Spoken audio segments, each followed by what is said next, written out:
April 27, 1994, Nelson Mandela cast his vote in the first free and democratic elections in South Africa, marking the official end to racial oppression and apartheid rule. Apartheid, a term we've heard before, but what exactly is it? The word itself stems from the South African dialect of Dutch Afrikaans and literally means apartness. But for millions in South Africa, it held a much darker reality.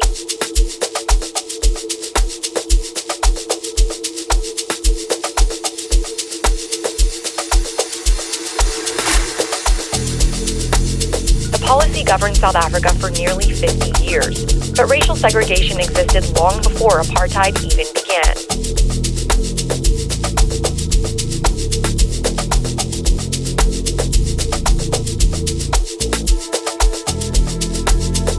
In 1913, the government passed the Natives Land Act, limiting black African land ownership to 7% and restricting them from buying or occupying land except as employees of a white master.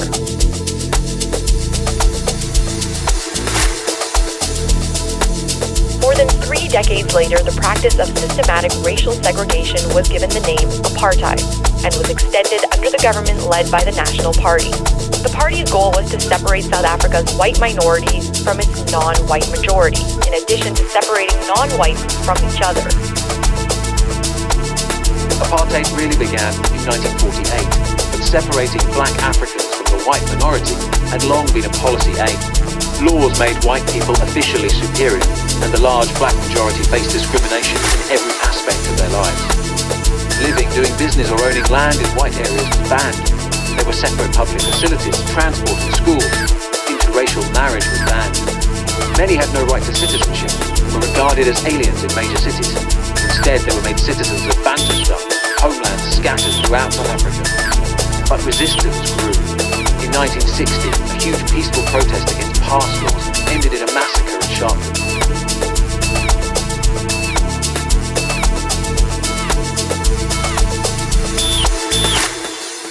Many had no right to citizenship and were regarded as aliens in major cities. Instead, they were made citizens of Bantustans, homelands scattered throughout South Africa.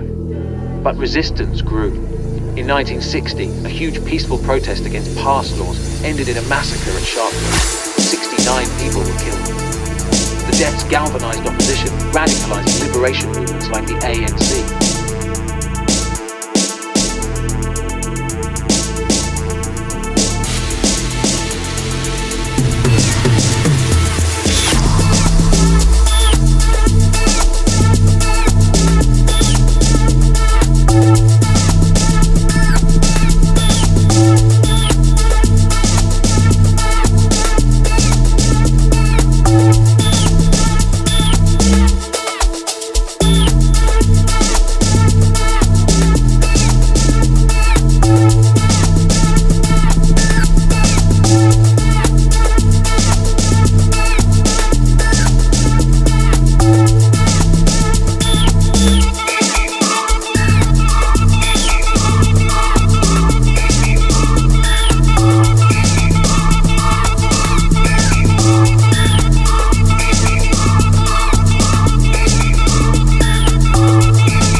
Black South Africans were forced to carry identification at all times known as a passbook. Resistance to apartheid laws came in the form of mostly non-violent political protests. Together, freedom fighters like Nelson Mandela, Oliver Tambo, Walter Sisulu, and Ahmed Kathrada started to play an important role for both the African and Indian National Congress parties. In 1952, they began a defiance campaign calling on people to purposely break apartheid laws in order to get arrested. People of color got onto white buses. Their hope was that the high number of prisoners would cause the system to collapse. But it did not. Thousands ended up in jail. And in 1953, the Public Safety Act and Criminal Law Amendment Act were passed to impose even more severe penalties for demonstrating against the law.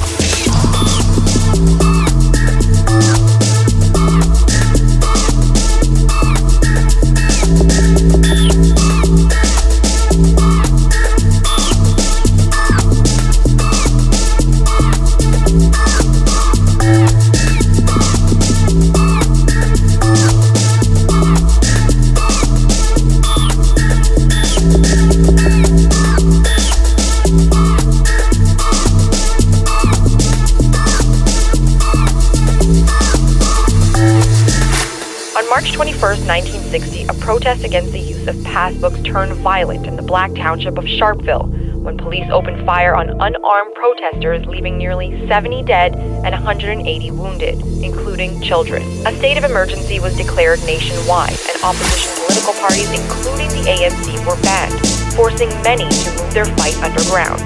There are many people who feel that it is useless and futile for us to continue talking peace and non-violence against the government whose reply is only savage attacks on an unarmed and defenseless people.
By 1964, most resistance leaders, including Mandela, were sentenced to life imprisonment. But little by little, the apartheid establishment crumbled. After gradual reform, Nelson Mandela, imprisoned since not long after Sharpeville, was set free in 1990. 4 years later, he was elected as South Africa's first black president. Apartheid had ended.